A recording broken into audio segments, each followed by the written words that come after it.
Malangsu masagi thabak mayamduga nagnasu leinadrabanina marup pathauga toina pau phaunadre. Marakta malangna bazarda lakpada changlakpasi natana malang lai tabada pathau thabak maphamdagi khudakta halai. Ngaihakti ngainare mama ibenina chana thaknaba mayam puthoktuna malangga wari sanari.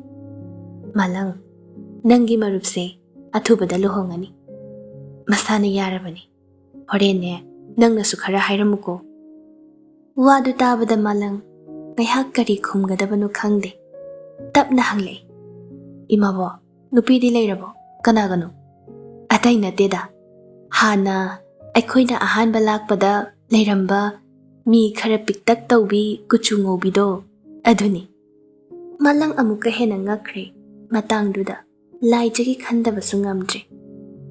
Chingnaba mawongda hanglay. Imabo singthanu haibaduro. Hoine manine. Ado nangi marupnadi hairukinu ma haigedana imana wase kangthoktribani. Pathaunabu yarabo. Yare kaidau yadani. Sembirakpa mapugi macha phangjaba haibase ichagi laibak pharabani. Makhoigi lanthumdo thoidokna imabokna kala uba nate. Adubu nupidunasu adagi imungdunasu nangi marupse pamjai haibase hairakhrabani. Moina nupigi imung oibanina dak ek hairakpado ngamdadana aikhoigi wa ngairaga leirini. Imabo aishu pathauga wari sanage. Hainaringai pathaudo imungda prap changlay.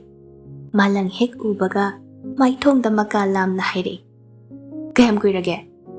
Kuidrida.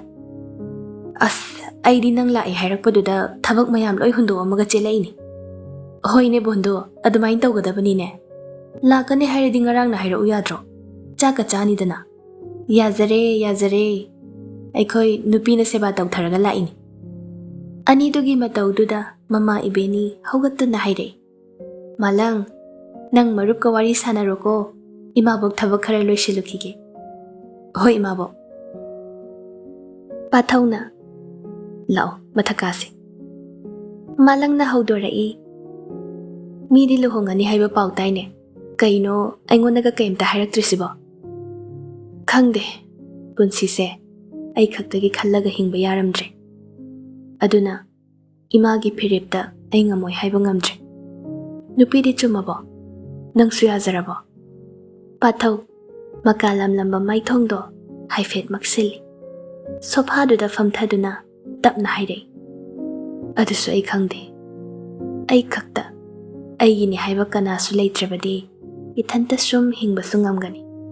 Adubu ima pabagisu khandaba yade. Aduga makhoigi khalini haiduna aigi thamoina tasingni yazau haibasu ngamde. Sigi matangse ai khangde kok yam sai. Thabak khara suraga khara charaga sumpangleida leibana aigidi nungaibani. Pathaugi thamoigi awabagi mamido wahai singduda tai. Aduna malangsu marup ama oina thauna hapning maphawi. Yamna su khanjilunu. Haukiba singdu sumning singduna leiba yabasu nate. Nangshu nangi lambi ama semnabu hotnaba haibado achuma wakhalni. Khangdre bai. Ai sinthabu pami nungshi haiba wakhal amata phawba ngamde. Mabu phatte haibagi wadi nate.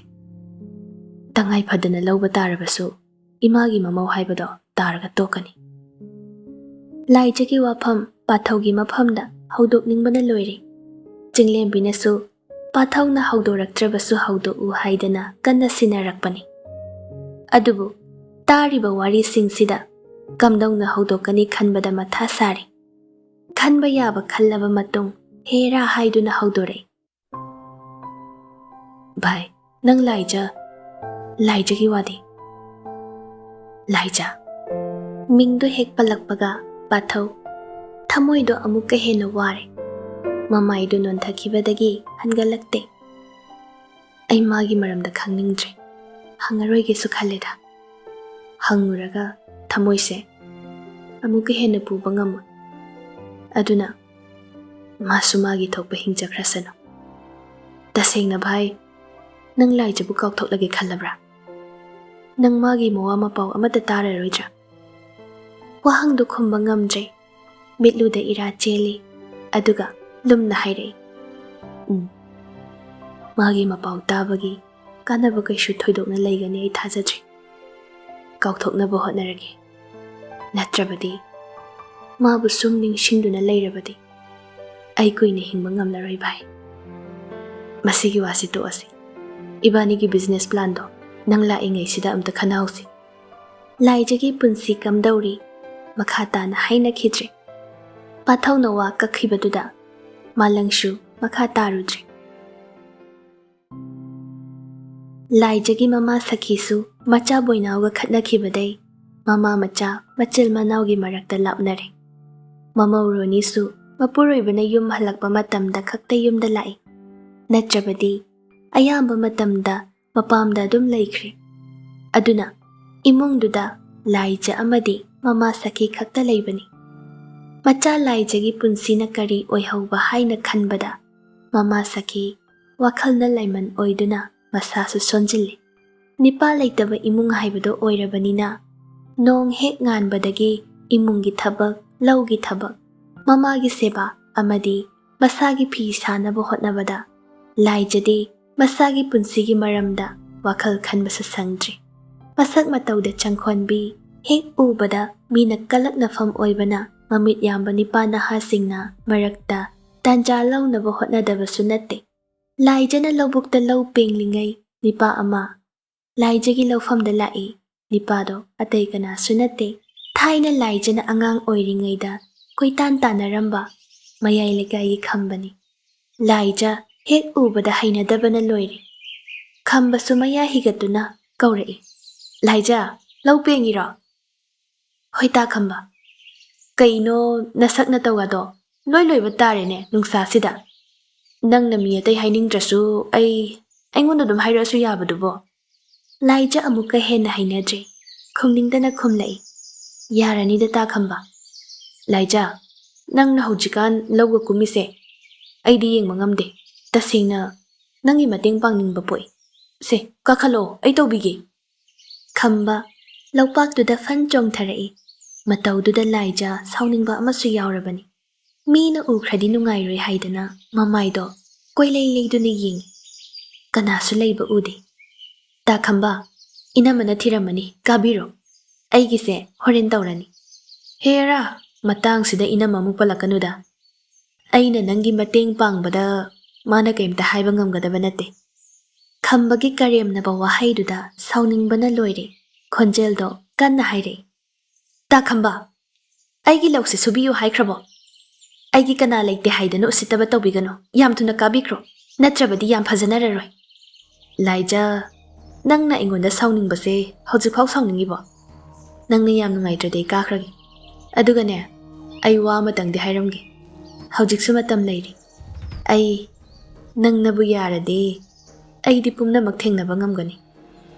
Aniduna wari sanaribado lauthangnaba madhobna uraduna changsilai. Madhob lakbo ubada khambasu laurida kakhatkre. Madhobna Ibema nangbo loidribo numitse a yaure kanaba tawrodana. Hoi pupu karani. Khamba nangi sida kaidawrino. Nangi shandi asomna chaba uramine. Ipu sida sum laijagi lausi yengbala ambani. Karo numitse koktakta leire. Hoi ipu laijana prap ka khibado khamba yengduna leihawi. Sambal khabidraba leikolda phajaraba leirangna leisha tambadi awuba mina mapu kanagi leirangno karamba laida katnaba yoktuna thamlibano aikhoi hekjarage aikhoi laisangda katjage haina ninade hekningba matamda pathattuna hekta hekne maraktuda bhab taba mina hekpa thoklagana soidana isorgi thaugal phangjabani aduga bhab tadaba laigi chanafam khangdaba aihaki apambana thumhattuna pathatpadi leirang leishat tamlubagi kanafam khangda loikiba ngaktani. Laijagi maramda karisu hairamdre haibadu tabada Malangbu Chinglembina Pangsauda Saubana Loiri. Oiro Yenandi, Ama Oigera, Laijaki Wari do Haudo Wairaga, Oiro Ebanandi. Kaino nang naingon the Musauza Patho Masana Wado Kakre, Adugi Matakta, Mahak Luhong never period Sulorame. Masida ina Kamaina, Laijaki Wado Putokdino. Aigi Marupto, Wabayaba Wazara Abane. Aduna, Mana Pani Kanbaduda, I shoduna Parani Kalabani. Aduga Aigi Marupna Kamdo Hoba. Laijana Luhong Bapau Kaiduna Lady say, Magi Wakal the Nadro. Asima Yam say, Hydrabadi, Kona Ningam the Dabayam La Oidro. Yareto. Makoinigi Punsida Tamlam the Bagini. Nangai na Simbangam Banatine. Chakdum Tirulao, Jaragi. Malang, Chakum Lom the Jankre, Jinglem Bidi, sounding Bahaigadra, Pain the Bahaigadra, Natraga. Patho Yum Pan Kranita Bada, Marup Lai Jigi Kalaga, Nungaita Bahaigadra, Taupam Kangdre. Patho Bukol Tauduna, Mana Oina Hairage Haibasu, Malang na Yadabana Haidre. Pathoga Sintaga Giluhong Bagi Wapamse, Imung Animak Yanare. Mamingi Oina, Mangol Kaba Haibadumba Dangaire. Adubu, Pathodi, Sintadagi Laptokpa, Nongmagi, Asum Hele. Luhong Dori Hairabasu, Anido, Pazana Wari Wataidi Taunade. Machagi Mataudo Kangleduna, Mama Ibenina, Machada, Sintaga Loina Duna, Tabagin Kang, Goibalang Bakarasu Jetlo Haiman Badagi, Nongma, Bukfia Ramada, Patho Amadi Sinta, Lyric Ying Balai. Sinta de, Lyric Lai Supaba na Pamjavana. Ngasi, Patho na Mabu Mapamsida Purak Pase, Magi Wakhal, Amadi, Apamba Karino Kangbi Bagini Kanduna, Wakhal Dungaiji. Sintana Lyric Singdo Kalingay, Patho na, Mamai Haifit Lake Torak Pada, Kanano Amatazadana Ure. Labna, Risi, Amadi, Talib Labinupi Amaga, Makoi Anina, Lyric Yon Pamduda Layrambaduda, Pathodi, Karino Kandabangamdre. Kudak Duda, Laijana Kamdona Layriba Kalubada, Masado, Humangana Pikang. Risidi, Makut Nakal Amana, Lyric Mayamdo Pairaga, Nakal Amana, Nupiduga, Makut Samlaga Tokibado, Patho, Nahak Muna Yeng Dunale. Mataududa, Sinthadi Kari Sukang the Kaure. Patho, Sinthana Kaurak Paduda, Wakhal Kang Laglai. Kaidaurage. Kashutaude. Kanbaloi Driba. Nang Sida Leramo. Ay Asida Kainom de Yangake. Masi Hiram Naga Patho, Lambiromda, Sienboy Chatboy Tauduna, Risigi Manakta Laki. Adubu, Mana Lakpada Dileramdre. Karino Taurisibo, Mangla Taibangla Kanbada Chamam Nare. Matanta Murum Soli. Kaino, Risina Trohosikidubo. Aino Uba the Lanbo Irajala, Mandi Malida. Chahi Manga Taruki Matung the Ubo Oibana, Masatu, Pazana Laksin Mangamdre. Makoi Shuchong Lamle, Masasu Kare Chaukat Lamde. Aduna, Patho na Hek Ubada, Mani Haibangam Jibani. Kana Yingino. Nakaldagi Sinthana Kaurak Paduda, Mamaidu Laitore. Aina Masakang Maman Bama Ukiba. Aduda Kaugena Tanarubane, Chatkibana Halame. Adidi Ekosha Setlasira. Nang Bildi, I bigi. Yarani, Aina Pirame. Hoyadudi, aside a kainum jars.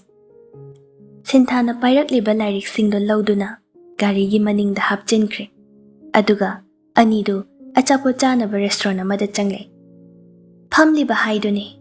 Sintagi Mapamda, Gari Wari Tawni Kanpam Kangdre.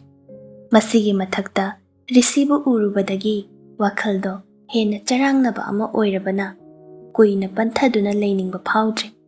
Sanadaba Yadaba Wari, Tangai Fadaba Karakak Sanaraga, Anido, Domin Amuk Lane, Sintana. Kulgi business and Obama Hodokani Hybridudi, Kayamwatli. Che Changi Oiba, suppliers, dealers Kitabak Ayamba de Loshile, Mapamdo Semgat Kadabatangari. Adudi, Kul the Karam Kanda Chatkani. Next week Kumba the Chatki Kale. Handaki di Hireroi. Matang ꯅꯣꯡꯃ ꯑꯃ ꯆꯠꯄꯗ ꯑꯩꯁꯨ ꯌꯥꯎꯒꯦ. ꯌꯥꯝ ꯌꯦꯡꯅꯤꯡꯉꯤ ꯅꯈꯣꯏꯒꯤ ꯈꯨꯜꯗꯣ. ꯍꯣꯏ, ꯆꯠꯁꯤ. ꯌꯥꯝ ꯐꯖꯕꯅꯦ ꯑꯩꯈꯣꯏꯒꯤ ꯈꯨꯜꯗꯣ. ꯂꯝꯕꯤꯗꯣ ꯎ ꯋꯥ ꯌꯥꯝ ꯍꯧꯕ꯭ꯔꯥ? ꯍꯧꯏ. ꯍꯧꯖꯤꯛꯇꯤ ꯐꯅ ꯌꯥꯝꯕꯨ ꯍꯣꯡꯉꯦ ꯍꯥꯏ. ꯑꯩꯁꯨ ꯆꯠꯇꯕ ꯀꯨꯏꯔꯕꯅꯤꯅ ꯀꯌꯥꯝ ꯍꯣꯡꯂꯝꯃꯅꯤꯗꯤ ꯈꯪꯗ꯭ꯔꯦ. ꯑꯗꯨꯕꯨ ꯃꯐꯝꯗꯨꯒꯤ ꯐꯖꯕꯗꯨꯗꯤ ꯍꯣꯡꯂꯝꯒꯅꯤ ꯊꯥꯖꯗꯦ. ꯈꯨꯜꯗꯣ ꯆꯤꯡꯈꯣꯡꯗ ꯂꯩꯕ ꯑꯣꯏꯕꯅ ꯅꯨꯡꯁꯤꯠꯇꯤ ꯈꯔ ꯃꯔꯥꯡ ꯀꯥꯏ. ꯑꯗꯨꯕꯨ ꯃꯐꯝꯗꯨꯒꯤ ꯅꯨꯡꯁꯤꯠꯇꯤ ꯄꯨꯝꯁꯦꯡꯅꯤ. ꯅꯨꯡꯁꯤꯠꯅ ꯍꯨꯝꯕꯗ ꯎꯄꯥꯜ ꯋꯥꯄꯥꯜ, ꯍꯩ ꯂꯩ ꯄꯨꯝꯅꯃꯛ ꯂꯦꯡꯂꯤ ꯍꯥꯏ ꯍꯨꯝꯗꯨꯅ ꯂꯩꯕꯗꯣ ꯊꯋꯥꯏꯁꯦ ꯍꯤꯡꯉꯤ ꯍꯥꯏꯕ ꯈꯪꯍꯜꯂꯤ. ꯎ ꯋꯥ ꯃꯔꯥꯡ ꯀꯥꯏꯅ ꯍꯧꯕꯅ ꯃꯤꯔꯝꯒꯤ ꯎꯆꯦꯛꯁꯨ ꯌꯥꯝ ꯄꯥꯏꯔꯛꯏ. ꯑꯗꯨꯒ ꯌꯨꯝꯊꯣꯡ ꯑꯌꯥꯝꯕꯗ ꯁꯟ ꯂꯣꯏꯅꯩ. ꯑꯗꯨꯅ ꯁꯪꯒꯣꯝꯒꯗꯤ ꯁꯨꯛꯋꯥꯠ ꯋꯥꯠꯇ꯭ꯔꯦ. ꯁꯤꯗꯗꯤ ꯄꯦꯀꯦꯠꯇ ꯌꯣꯟꯕꯁꯤ ꯅꯠꯇꯅ ꯅꯣꯡꯃꯗ ꯊꯑꯣꯏꯅ ꯁꯪꯒꯣꯝ ꯐ꯭ꯔꯦꯁꯇꯨ ꯐꯪꯗꯦ. ꯑꯥꯗꯗꯤ ꯆꯥꯕꯤꯅꯕ ꯂꯩꯇꯕ ꯃꯇꯝꯁꯨ ꯌꯥꯎꯏ. ꯑꯁ, ꯑꯗꯨꯗꯤ ꯌꯥꯝ ꯄꯥꯝꯃꯨꯏꯌꯦ. ꯁꯤ ꯃꯌꯥꯝꯁꯦ ꯗꯤꯁꯇ꯭ꯔꯤꯕ꯭ꯌꯨꯁꯟ ꯆꯦꯅꯦꯜ ꯐꯖꯅ ꯂꯩꯔꯗꯤ ꯈꯨꯜꯒꯤ ꯃꯤꯁꯤꯡꯁꯨ ꯌꯥꯝ ꯀꯥꯟꯅꯒꯅꯤ ꯈꯜꯂꯤ. ꯑꯩꯈꯣꯏꯅ ꯁꯤꯗ ꯊꯛꯏꯕ ꯁꯪꯒꯣꯝꯕꯨ ꯑꯣꯏꯔꯣ, ꯁꯪꯒꯣꯝꯒꯤ ꯑꯆꯥꯄꯣꯠꯄꯨ ꯑꯣꯏꯔꯣ, ꯑꯌꯥꯝꯕꯅ ꯃꯄꯥꯟ ꯂꯝꯗꯒꯤ ꯄꯨꯁꯤꯜꯂꯛꯄ ꯉꯥꯛꯇꯅꯤ. ꯃꯁꯤ ꯃꯌꯥꯝꯁꯦ ꯑꯩꯈꯣꯏꯒꯤ ꯂꯝꯁꯤꯗ ꯇꯧꯖꯔꯗꯤ ꯑꯩꯈꯣꯏꯒꯤ ꯁꯦꯜꯁꯨ ꯃꯄꯥꯟꯗ ꯊꯣꯛꯑꯔꯣꯏ. ꯑꯗꯨꯒ ꯑꯩꯈꯣꯏꯒꯤ ꯆꯥꯎꯈꯠꯄꯁꯨ ꯑꯗꯨꯝ ꯑꯣꯏꯔꯅꯤ. ꯃꯥꯅꯤ, ꯑꯗꯨꯃꯛꯅꯤ. ꯃꯁꯤ ꯈꯛꯇꯁꯨ ꯅꯠꯇꯦ. ꯃꯐꯝꯗꯨꯒꯤ ꯅꯨꯄꯤꯁꯤꯡ ꯐꯅꯦꯛ ꯐꯤ ꯁꯥꯕ ꯌꯥꯝꯅ ꯍꯩ. ꯑꯌꯥꯝꯕꯅ ꯂꯩꯁꯥꯕꯤ ꯃꯆꯥꯁꯤꯡꯒꯤꯗꯤ ꯐꯤ ꯁꯥꯕꯅ ꯁꯦꯟꯊꯣꯛ ꯂꯝꯕꯤ ꯑꯣꯏꯅꯩ. ꯑꯗꯨꯕꯨ ꯍꯤꯔꯝꯁꯤꯗ ꯀꯝꯗꯧꯅ ꯆꯥꯎꯈꯠꯅꯕ ꯍꯣꯠꯅꯒꯅꯤ?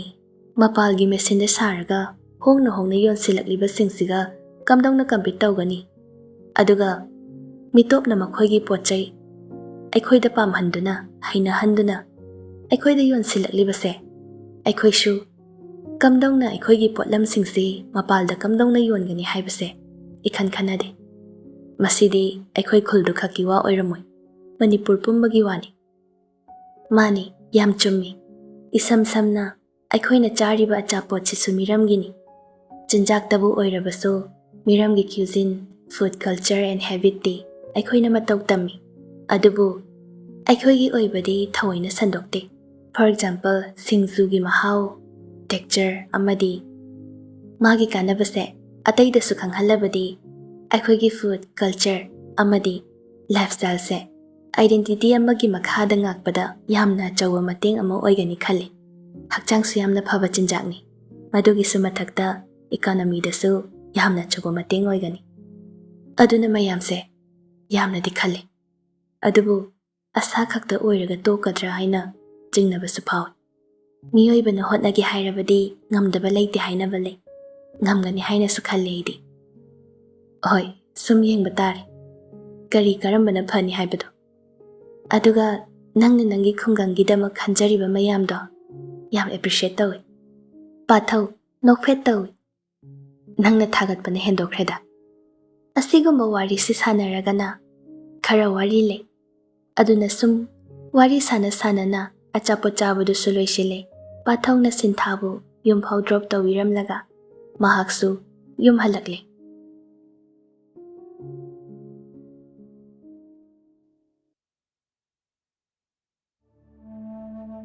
ꯂꯥꯏꯖꯒꯤ ꯃꯃꯥ ꯁꯈꯤꯅ ꯃꯁꯥ ꯉꯝꯗ꯭ꯔꯤꯕꯁꯤ ꯈꯔꯗꯤ ꯀꯨꯏꯔꯛꯂꯤ. ꯑꯃꯨꯛ ꯐꯕ ꯑꯃꯨꯛ ꯍꯦꯛ ꯍꯧꯕ ꯇꯧꯗꯨꯅ ꯃꯁꯥꯗꯣ ꯏꯁꯣꯟꯗ ꯁꯣꯟꯗꯨꯅ ꯂꯩ. ꯃꯆꯥ ꯃꯃꯧꯁꯨ ꯌꯨꯝꯗ ꯂꯩꯇꯕꯅ ꯃꯆꯥ ꯂꯥꯏꯖꯅ ꯊꯕꯛ ꯄꯨꯝꯅꯃꯛ ꯉꯝꯅꯕ ꯆꯦꯟꯕꯗꯨ ꯎꯕꯗ ꯃꯃꯥꯅ ꯍꯥꯏꯔꯛꯏ, "ꯏꯕꯦꯝꯃ, ꯅꯪꯕꯨ ꯊꯕꯛ ꯃꯌꯥꯝꯁꯤ ꯉꯝꯂꯤꯕ꯭ꯔꯣ? ꯏꯃꯥꯅ ꯏꯆꯥꯒꯤ ꯃꯇꯦꯡ ꯑꯃꯠꯇ ꯄꯥꯡꯕꯁꯨ ꯉꯝꯗꯦ. ꯏꯃꯥ, ꯑꯩꯅ ꯂꯣꯏꯅꯕ ꯉꯝꯅꯕ ꯇꯧꯔꯤ. ꯉꯝꯗ꯭ꯔꯕ ꯀꯥꯟꯗ ꯏꯃꯥꯗ ꯍꯥꯏꯔꯛꯀꯦ." ꯈꯪꯗ꯭ꯔꯦꯗ ꯀꯔꯤ ꯍꯥꯏꯒꯗꯕꯅꯣ. ꯅꯪꯅ ꯅꯌꯨꯝ ꯅꯀꯩ ꯄꯥꯟꯗꯨꯅ ꯐꯝ ꯆꯥꯅ ꯂꯩꯍꯧꯔꯕꯗꯤ ꯏꯃꯥꯁꯦ ꯁꯤꯈ꯭ꯔꯕꯁꯨ ꯌꯥꯔꯕꯅꯤ. ꯀꯩꯅꯣ ꯏꯃꯥ ꯑꯗꯨꯃꯥꯏ ꯍꯥꯏꯔꯤꯗꯣ? ꯍꯩꯗꯕ ꯋꯥꯅꯤ. ꯑꯩꯗꯤ ꯏꯃꯥ ꯌꯥꯎꯗꯅ ꯍꯤꯡꯕ ꯉꯝꯃꯣꯏ. ꯑꯩꯗꯤ ꯑꯔꯥꯏꯕꯅꯤ. ꯅꯪꯕꯨ ꯄꯨꯟꯁꯤꯒꯤ ꯂꯣꯏꯅꯗꯨꯅ ꯂꯩꯃꯤꯟꯅꯒꯗꯕ ꯃꯤꯗꯨꯅꯤ ꯃꯔꯨ ꯑꯣꯏꯔꯤꯕꯗꯤ. ꯏꯃꯥ, ꯅꯆꯥ ꯌꯨꯝ ꯄꯥꯟꯖꯔꯔꯣꯏꯒꯦ. ꯅꯆꯥꯗ ꯍꯟꯖꯤꯟ ꯍꯟꯖꯤꯟ ꯍꯥꯏꯕꯤꯔꯅꯨ. ꯄꯨꯟꯁꯤꯁꯦ ꯏꯃꯥꯒꯤ ꯁꯦꯕꯥ ꯇꯧꯔꯒ ꯂꯩꯕꯁꯤꯅ ꯅꯆꯥꯒꯤ ꯍꯤꯡꯕꯒꯤ ꯃꯍꯥꯎ ꯑꯣꯏꯖꯔꯒꯦ. ꯑꯗꯨ ꯌꯥꯔꯣꯏꯅꯦ ꯏꯃꯥꯒꯤ ꯏꯕꯦꯝꯃ. ꯏꯃꯥꯅ ꯂꯩꯇ꯭ꯔꯕ ꯃꯇꯝꯗ ꯅꯪꯕꯨ ꯀꯅꯥꯅ ꯌꯦꯡꯁꯤꯟꯕꯤꯍꯧꯒꯅꯤ? ꯅꯧꯄ꯭ꯋꯥꯅ ꯅꯪꯕꯨ ꯌꯦꯡꯁꯤꯟꯕꯤꯒꯅꯤ ꯍꯥꯏꯕꯗꯤ ꯏꯃꯥ ꯊꯥꯖꯗ꯭ꯔꯤ. ꯏꯃꯥ, ꯇꯣꯛꯑꯁꯤ ꯁꯤꯒꯤ ꯋꯥꯐꯝꯁꯤ. ꯃꯤꯕꯨ ꯍꯦꯛꯇ ꯂꯪꯖꯥ ꯀ꯭ꯋꯥꯛꯅ ꯆꯦꯟꯗꯨꯅ ꯄꯨꯕ ꯌꯥꯕ꯭ꯔꯣ? ꯏꯁꯣꯔꯅ ꯂꯝꯕꯤ ꯑꯃꯗꯤ ꯑꯗꯨꯝ ꯄꯤꯔꯛꯀꯅꯤ. ꯅꯁꯥꯗꯣ ꯁꯣꯟꯖꯤꯟꯅꯕꯅꯤ. ꯆꯥꯛ ꯆꯥꯊꯣꯛꯂꯒ ꯍꯤꯗꯥꯛꯇꯣ ꯆꯥꯔꯒ ꯐꯖꯅ ꯄꯣꯊꯥꯅꯕ ꯇꯧꯁꯤ. ꯃꯃꯥꯒꯤ ꯋꯥꯈꯜꯕꯨꯗꯤ ꯂꯥꯏꯖꯅ ꯐꯥꯊꯕꯤꯔꯤ. ꯑꯗꯨꯕꯨ ꯃꯍꯥꯛꯀꯤ ꯋꯥꯈꯜꯗꯤ ꯀꯅꯥꯅ ꯐꯥꯊꯕꯤꯅꯤ? ꯁꯣꯟꯖꯤꯜꯂꯛꯂꯕ ꯃꯃꯥꯒꯤ ꯃꯇꯧ ꯎꯕꯗ ꯂꯥꯏꯖ ꯀꯔꯤ ꯇꯧꯒꯗꯕꯅꯣ ꯈꯪꯗ꯭ꯔꯦ. ꯕꯣꯏꯅꯥꯎꯁꯨ ꯂꯪꯐꯩꯗ ꯆꯠꯄꯅꯤꯅ ꯌꯨꯝꯗ ꯇꯣꯏꯅ ꯂꯩꯇꯦ.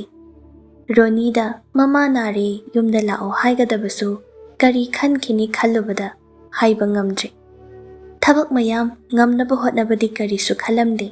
ꯑꯗꯨꯕꯨ ꯍꯟꯗꯛ ꯃꯔꯛ ꯃꯃꯥꯅ ꯃꯁꯥ ꯈꯪꯁꯣꯟ ꯁꯣꯟꯖꯤꯜꯂꯛꯄꯁꯤꯅ ꯂꯥꯏꯖ ꯊꯃꯣꯏꯁꯨ ꯄꯤꯛꯁꯤꯜꯂꯛꯀꯅꯨ ꯌꯥꯗ꯭ꯔꯦ. ꯃꯔꯛꯇꯗꯤ ꯀꯔꯤꯒꯨꯝꯕ ꯃꯃꯥ ꯂꯩꯇ꯭ꯔꯕꯗꯤ ꯃꯊꯟꯇ ꯀꯝꯗꯧꯅ ꯍꯤꯡꯍꯧꯒꯅꯤ ꯈꯜꯂꯨꯕꯗ ꯇꯨ ꯆꯨꯡꯕ ꯐꯥꯎꯏ. ꯅꯨꯡꯁꯥ ꯃꯔꯛꯇ ꯂꯧꯕꯨꯛ ꯆꯠꯂꯨꯕꯒꯤ ꯀꯣꯛꯁꯨ ꯆꯤꯛꯄꯅ ꯂꯣꯏꯔꯦ.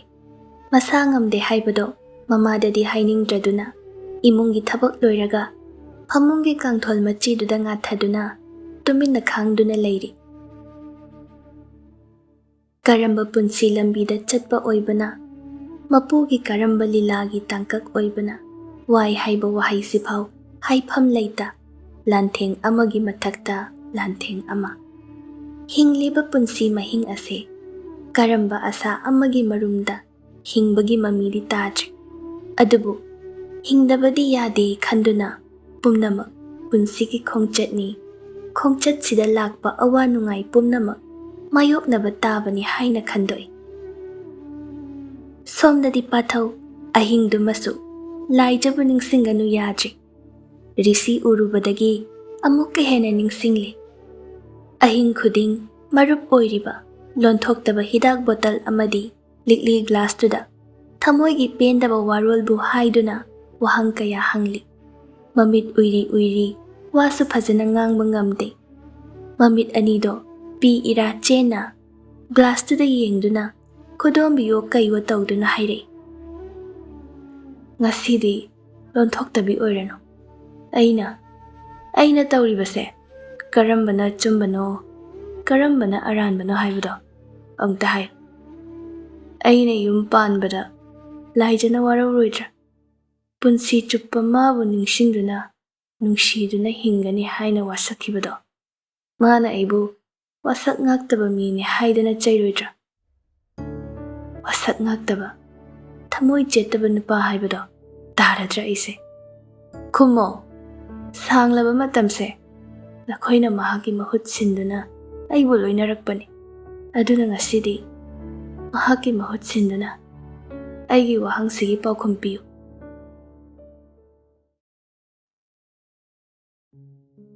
ꯆꯍꯤ ꯈꯔꯁꯤꯒꯤ ꯃꯅꯨꯡꯁꯤꯗ ꯄꯥꯊꯧ ꯅꯍꯥ ꯑꯣꯏꯅ ꯄꯩꯁꯥ ꯄꯥꯏꯕ, ꯁꯪꯒ ꯆꯥꯎꯕ ꯑꯃꯗꯤ ꯕꯤꯖꯤꯅꯦꯁꯇ ꯃꯥꯏ ꯄꯥꯛꯂꯕ ꯃꯤꯑꯣꯏ ꯑꯃ ꯑꯣꯏꯔꯦ.